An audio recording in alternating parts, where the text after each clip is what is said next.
and we are anchored in the past to live in the present. Mind has become the reality,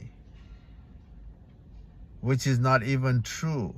It's not even who you are. Mind comes from the outside, from the place of experience. Whatever we go through in life leaves an idea in us. And mind is full of ideas. And some of the ideas are so true in us because of the experience that came as a greater shift, as growth.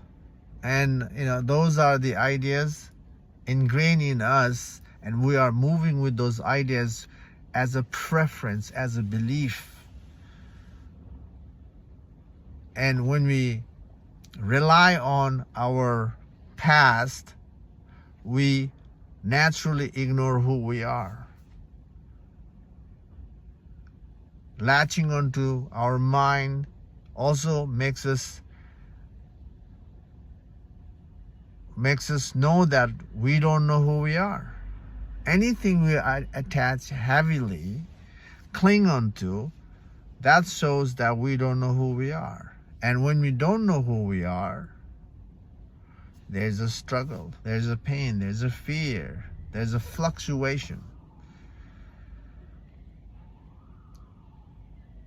We don't know how to be part of the outer reality, by the way. If you know how to be part of the outer reality, then there should be no struggle.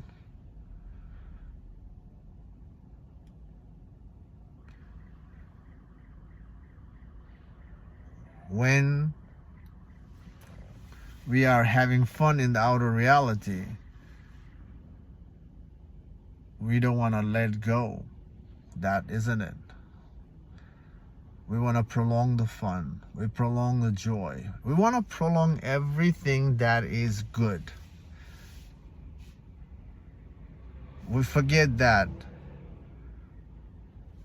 all experience in life is momentary. But that momentary experience, we're trying to make it permanent, and because of that, we're going against the nature way of things, and because of that, we are struggling.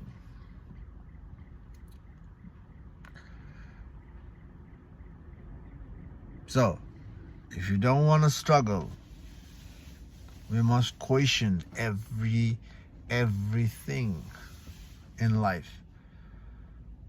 Especially we have to question ourselves.